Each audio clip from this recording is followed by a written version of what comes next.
खबर आ रही है, बड़ी खबर अपने दर्शकों को बता दूं कि जम्मू कश्मीर के पूर्व मुख्यमंत्री फारूक अब्दुल्ला ने एक बड़ा बयान दिया है। उन्होंने कहा है कि पाकिस्तान का इस बार फुल एंड फाइनल सेटलमेंट होना चाहिए, कोई भी बातचीत पाकिस्तान से नहीं होनी चाहिए। अब अगर होगा तो पाकिस्तान से हिसाब किताब होगा। हमारा पड़ोसी अभी भी नहीं समझ पा रहा है। पाकिस्तान ने जो मानवता है उसकी हत्या की है, पाकिस्तान ने मानवता की हत्या की है। आपको बता दूं कि पाकिस्तान ने हिंदू मुसलमान के जो रिश्ते हैं उनकी हत्या करने की कोशिश की है, लेकिन भारत हमेशा एकता, अखंडता, गंगा जमुनी तहजीब का संकेत देता रहा है। इस बीच सुनिए कि फारूक अब्दुल्ला ने कहा क्या। जबरदस्त अफसोस है हमें कि हमारा पड़ोसी आज भी नहीं समझता कि उसने इंसानियत का कत्ल किया है। अगर वो ये समझता है, इससे हम लोग पाकिस्तान में चले जाएंगे, उनकी इस गलतफहमी को दूर करना चाहिए। हम जब 47 में उनके साथ नहीं गए, आज क्यों जाएंगे? हमने टू नेशन थ्योरी तब पानी में फेंक दी थी और हम टू नेशन थ्योरी को आज भी मानने के लिए तैयार नहीं है। हिंदू, मुसलमान, सिख, ईसाई जो भी हैं, हम सब एक हैं। पैदा करने वाला वो है, जिस नाम से आप चाहते हैं उसका नाम ले लीजिए। से जो ये समझते हैं कि हमें वो इससे कमजोर कर देंगे, हम इससे कमजोर नहीं, हम इससे मजबूत हो रहे हैं और उनको अच्छा जवाब देंगे।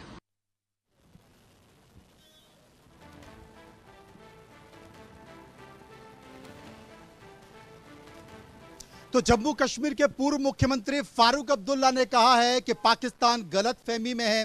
जब हम लोग इस हिंदुस्तान में जितने भी मुस्लिम रहते हैं, जब वो 1947 में पाकिस्तान नहीं गए तो अब क्यों चले जाएंगे? पाकिस्तान गलत मंसूबे पाल कर बैठा है। ये हमारी जमीन है, हम यहीं पर रहेंगे और हिंदू और मुस्लिम मिलकर रहेंगे। ये बड़ा संकेत यहां पर दिया है। एक बार मैं सूद साहब के पास चलूंगा। फारूक अब्दुल्ला ने कहा है कि पाकिस्तान गलतफहमी में है, मानवता की हत्या कर रहा है। हम जब 47 में नहीं गए तो अब कैसे चले जाएंगे? और इस बार पाकिस्तान का फुल एंड फाइनल सेटलमेंट होना चाहिए। देखिए, फारूक अब्दुल्ला की स्टेटमेंट एप्रिशिएबल है, नो डाउट अबाउट इट।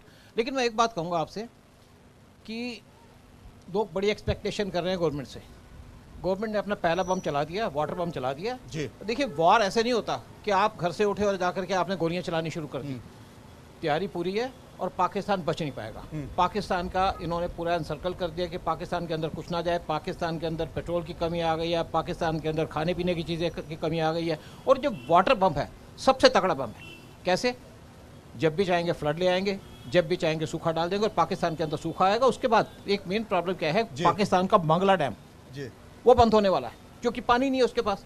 तो पाकिस्तान की बिजली खत्म, पाकिस्तान की बिजली खत्म, पाकिस्तान ये बड़ी चीज है। ये बड़ी चीज है। जरूरी नहीं है कि किसी को हथियारों से मारा जाए, उसको आर्थिक तौर पर भी मारा जाता है, उसकी अर्थव्यवस्था के तौर पर मारा जाए। पाकिस्तान की जीडीपी का 20% उसकी कृषि से होता है और एक बड़ा हिस्सा अगर सिंधु जल वहां पर नहीं पहुंचा तो पाकिस्तान का जो कृषि है, वहां के जो खेती किसानी है, वो बड़े तौर पर प्रभावित होंगे और पाकिस्तान का बड़ा हिस्सा उससे महरूम रह जाएगा और एक बड़ी दिक्कत होगी। अली शाह मेरे साथ मौजूद हैं। इसके बावजूद भी पाकिस्तान की सैन्य शक्ति क्या है, उसके पास कितने हथियार हैं, कितने मिसाइल हैं, कितने सैनिक हैं, और भारत के पास कई गुना ज्यादा है। बावजूद वो धमकी क्या देता है?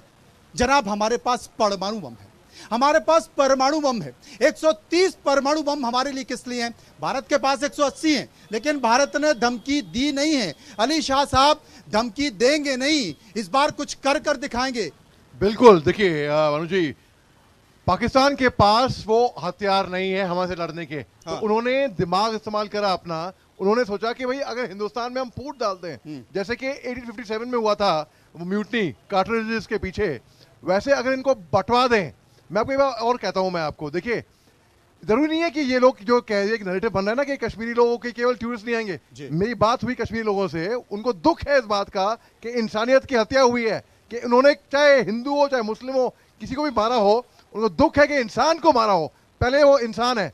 और ये पाकिस्तान ने इसलिए किया है जानबूझ के कि तुम्हारा नाम क्या है, धर्म क्या है, कपड़े भी खोले, रिपोर्ट भी आई है, ये जान के, ताकि टू इन्वोक पैशंस, ताकि ह्यूमन फीलिंग्स जागे और अगर हिंदुस्तान में दंगा कभी नहीं होना चाहिए, और अगर दंगा हुआ भैया बंगाल में क्या होगा बहुत मुश्किल है।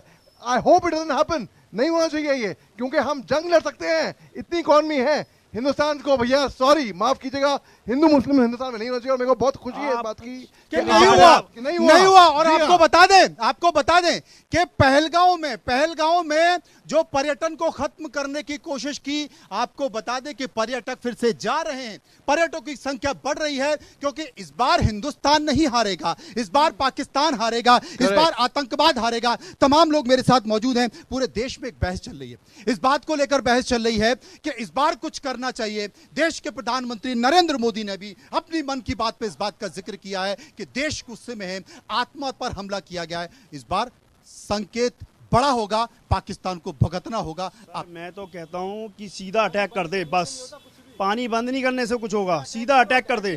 क्योंकि 4 साल में अमरनाथ गया हूं, और अमरनाथ में एक ही चीज कही गई है कि यहाँ के फौजी, यहाँ के ये जो फौजी हमारे इंडियन के हैं, सब कहते हैं काफिर हैं ये। आप हम यहाँ जाते हैं तो हमारे को कहते हैं कि सर ये तो आप टूरिस्ट हो, आप पैसा दे रहे हो, आप तो बहुत बढ़िया हो। फौजियों को गाली देते हैं वहाँ पे। तो आप सबसे बड़ी बात ये देखिए, जब फौजियों को गाली दे रहे हैं वो हमारी इंडियन है, देश की रक्षा कर रहे हैं, सीमाओं की रक्षा कर रहे हैं, दुख होता है। अब नहीं, ये भावना ये है कि पानी बंद करने से कुछ नहीं होगा, सीधा अटैक करो, बिल्कुल अटैक करो, बिल्कुल एकदम। कितने टुकड़े करें इस बार बताइए, है जी, कितने टुकड़े कर दें इस बार? कितने टुकड़े नहीं, पाकिस्तान के कितने टुकड़े? टुकड़े नहीं, मिटा दो बिल्कुल एकदम। पीओके अपने अंडर में लो, बलूचिस्तान अपने अंडर में लो, बलूच भी ले लें। आज जी हाँ, बलूच हमारा है और पीओके भी हमारा है, पीओके भी हमारा है, बलूच भी हमारा, इस बार सब कुछ लेके रहेंगे। ले लें शान साहब, कोई दिक्कत तो नहीं, कांग्रेस से कोई बयान तो नहीं आएगा? मैंने तो अपने पहले वक्तव्य में यही बोला था हाँ। कि विपक्ष ये कह रहा है, और एक सुर में देश के 145 करोड़ लोग, देशवासी, उनकी जो भावनाएं आहत हुई हैं, हमारी भी भावनाएं आहत हुई हैं, जरूर आपकी भी भावनाएं बहुत ज्यादा आहत हुई हैं। हम तो सरकार के साथ खड़े हुए हैं। सरकार जिस तरीके से भी पाकिस्तान को नेस्ते नाबूद करना चाहती है वो करे। वो चाहती है कि कर दीजिए, लोगों की भावनाएं हैं, लोग गुस्से में हैं, तालियां बज रही हैं, लोगों की भावना है कि इस बार कर दीजिए। और इस बार सरकार से बहुत ज्यादा एक्सपेक्टेड भी है, सरकार से उम्मीद भी बहुत ज्यादा है, उम्मीद इन्होंने बढ़ा दी है। देखिए मनोज भाई, मैं कहना चाहता हूं कि हमें इंतजार करना चाहिए। हाँ। विगत कुछ दिनों के अंदर हमारी सरकार, हमारे सैनिक वो हाल करने वाले हैं आतंकियों का, वो हाल करेंगे जो पाकिस्तान जो आतंकियों को अपने गोद में पनाह देता है, कि जो पूरा वर्ल्ड देखेगा, पूरा विश्व देखेगा। मैं कहना चाहता हूं कि देखिए, जब कश्मीर के अंदर वो पहले कश्मीर नहीं है, इस कश्मीर को जो है हमने जो है शांतिपूर्ण वाला कश्मीर बनाया है।